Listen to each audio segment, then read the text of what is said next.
Hello friends, हम पढ़ रहे थे संघ कोर्डेटा। जो 11वां संघ था उसका उपसंघ था वर्टिब्रेटा के बारे में। वर्टिब्रेटा को दो दो भागों में बांटा गया है।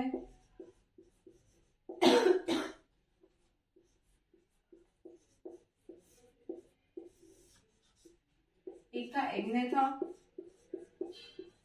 दूसरा था ग्नेथोस्टोमेटा। इनको जबड़ों के आधार पर बांटा गया है। ग्नेथोस्टोमेटा को दो महावर्गों में बांटा गया है। एक महावर्ग है पीसीज, दूसरा वर्ग है टेट्रापोडा। तो आज हम महावर्ग जो है टेट्रापोडा उसके बारे में पढ़ेंगे। पीसीज के दो वर्गों में बांटा गया था,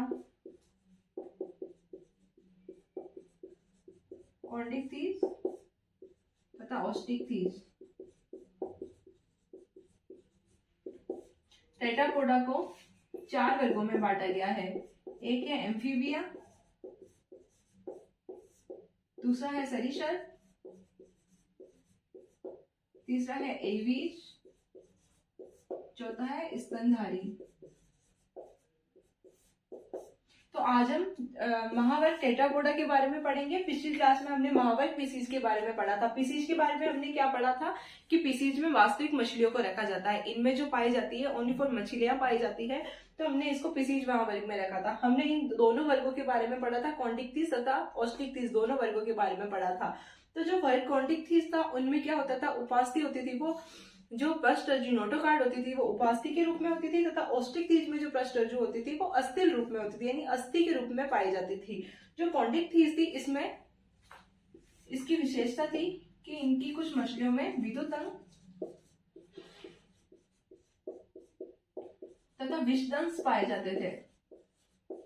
तो विषदंश जो पाया जाता था वो ट्राइगोन नामक मछली में पाया जाता था, और विद्युत अंग टारपीडो नामक मछली में पाया जाता था। तो इनकी विशेषता थी कि इसमें विद्युत अंग तथा विषदंश दोनों प्रकार की कोशिकाएं पाई जाती थी। किसी किसी मछलियों में ये पाया जाता था। इनका जो आकार होता था वो धारा रेखी होता था।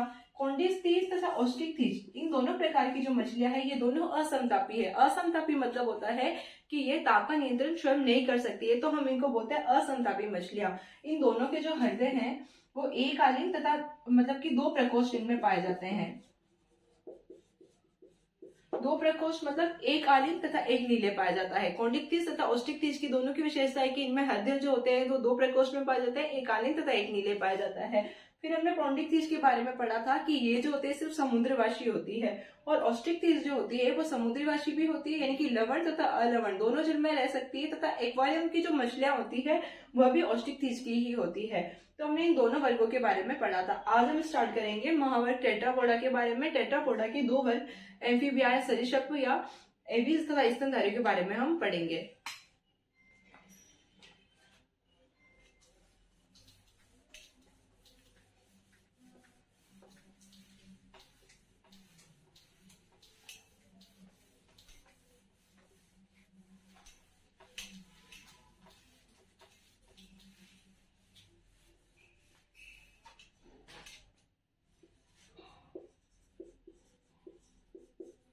तो आज हम स्टार्ट कर रहे हैं महावर्ग टेट्रापोडा के बारे में। टेट्रापोडा में 4 वर्ग आते हैं। तो हम अभी पहला वर्ग पढ़ेंगे एम्फीबिया।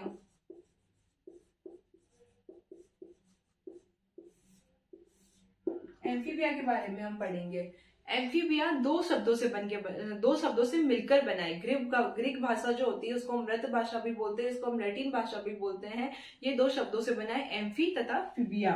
एम्फी तथा बिया का मतलब होता है, एम्फी मतलब 2, बिया लाइफ यानी कि जीवन, यानी इनको हम बोलते हैं एम्फीबिया, यानी 2 जीवन। 2 जीवन कैसे होते हैं कि स्थल पे भी रह सकते हैं, जल में भी रह सकते हैं। ये पादप जगत के उभयचर कहलाते हैं, क्योंकि इनका जो जीवन होता है ये जल में भी रह सकते हैं तथा स्थल पर भी, दोनों प्रकार से ये रह सकते हैं। स्थल में भी इनका जीवन संपन्न हो जाता है तथा जल में भी इनका जीवन संपन्न हो जाता है। तो हम इन्हें पादप जगत का उभयचर कहते हैं। ये जल तथा स्थल दोनों में रह सकते हैं।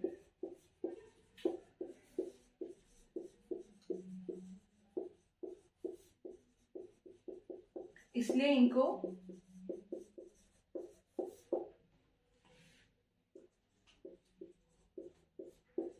पादप जगत के, ये इंपॉर्टेंट है कि पादप जगत के उभयचर किसको कहते हैं, एम्फीबिया वर्ग के जो सदस्य होते हैं उनको हम पादप जगत के उभयचर कहते हैं। सॉरी, पादप जगत के उभयचर नहीं, जंतु जगत के उभयचर कहते हैं, क्योंकि हम कौन सा जगत पढ़ रहे हैं, जंतु जगत पढ़ रहे हैं। पादप जगत के उभयचर किसको बोलते हैं, माइक्रोसिस्ट कोशिकाओं को बोलते हैं। यानी माइक्रोप्लाज्मा जो सबसे छोटी कोशिका होती है, जो बिना ऑक्सीजन के भी जीवित रह सकती है, माइक्रोप्लाज्मा, हम उसको बोलते हैं पादप जगत का उभयचर। जंतु जगत का उभयचर इसको कहते हैं।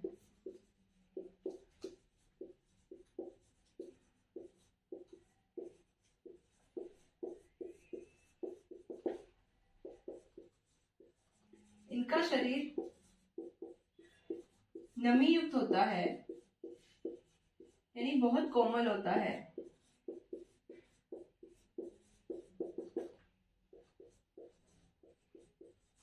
इनमें नेत्र पाई जाती है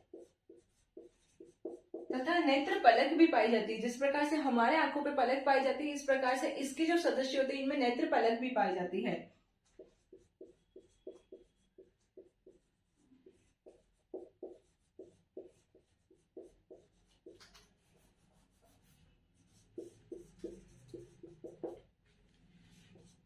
इनमें कर्ण यानी कान तथा कर्ण पटल पाया जाता है, यानी बाह्य कान नहीं पाया जाता है, कर्ण पटल पाया जाता है।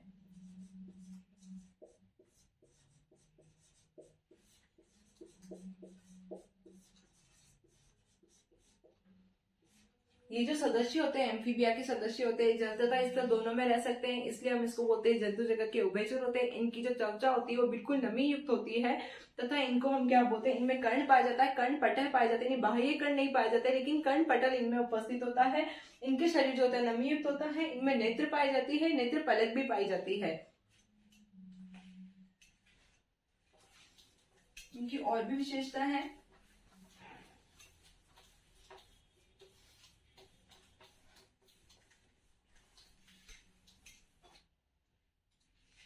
इनका जो हृदय होता है 3 प्रकोष्ठ से मिलकर बना हुआ होता है। 3 प्रकोष्ठ मतलब 2 आलिंग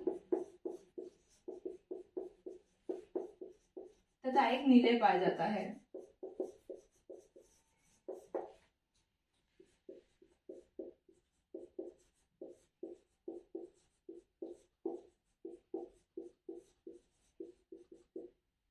इनमें आहार नाल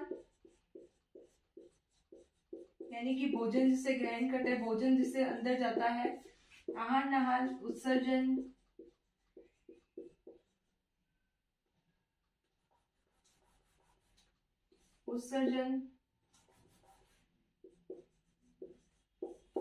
तथा जनन के लिए एक ही छिद्र होता है।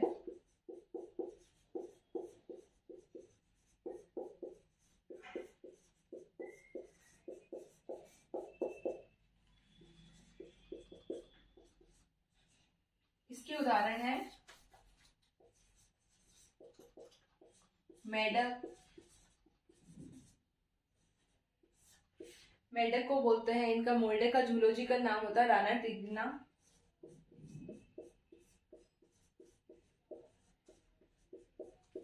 सैलामेंडर,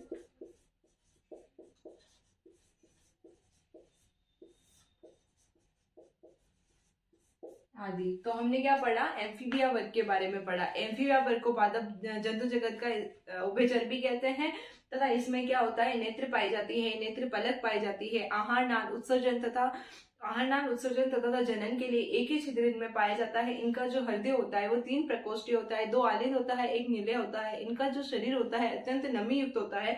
अब हम स्टार्ट करेंगे दूसरा वर्ग जो है सरीसृप के बारे में। ये महावर्ग टेट्रापोडा में ही आते हैं।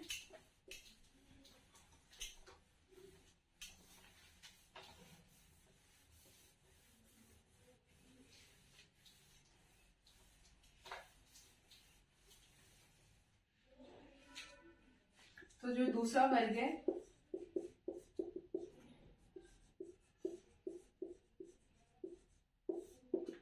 सरीसृप, इसके बारे में हम पढ़ेंगे। इनमें कौन से प्राणी को रखा जाता है? इनमें रेंगने वाले प्राणियों को रखा जाता है, जो क्या करते हैं, चलने के लिए या रेंगते हैं, रेंग के अपना इधर से उधर गमन करते हैं। तो इनमें रेंगने वाले प्राणियों को रखा जाता है।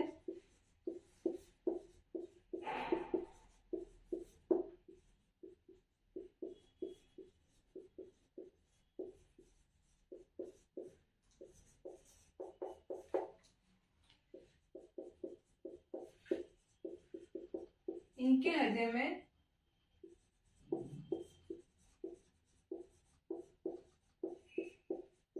3 प्रकोष्ठ होते हैं।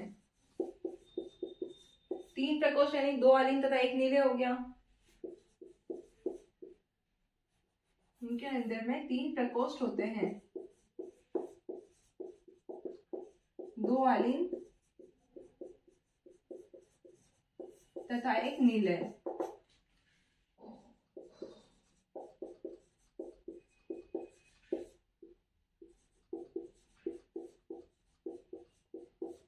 लेकिन एक अपवाद है। अपवाद क्या है? यानी कि मगरमच्छ जो होता है वो भी रेंग कर चलता है, लेकिन उसके हृदय में 4 प्रकोष्ठ पाए जाते हैं, 2 आलिंग तथा 2 नीले पाए जाते हैं। बाकी जो सारे जो जानवर होते हैं, जो सारे प्राणी होते हैं जो रेंग कर चलते हैं, उनके हृदय में 3 प्रकोष्ठ पाए जाते हैं, 2 आलिंग पाया जाता है, 1 नीले पाया जाता है। तो जो मगरमच्छ होता है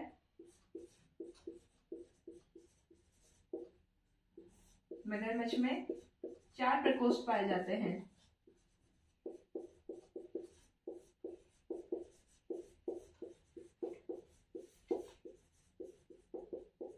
दो आलिंग तथा 2 नीले।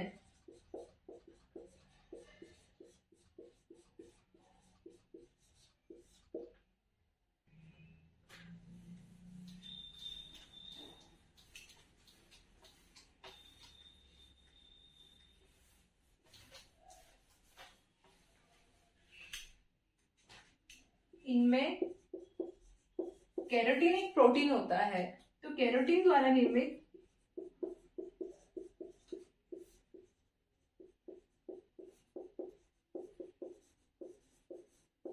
शल्क तथा प्रशल्क पाए जाते हैं।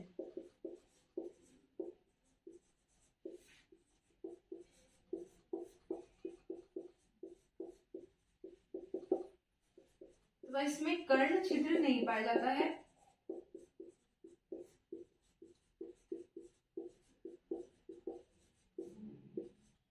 किंतु कर्णपटल जो होता है वो कर्ण यानी कान का कार्य करता है। किंतु इनमें कर्णपटल पाया जाता है। यह भी असमतापी होते हैं। असमतापी यानी ताप का नियंत्रित स्वयं नहीं कर सकते हैं। यह असमतापी होते हैं।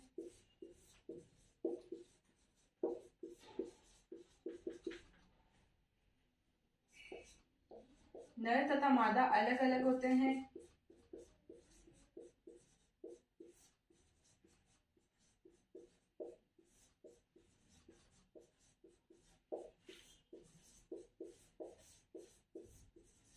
इनमें लार्वा अवस्था पाई जाती है।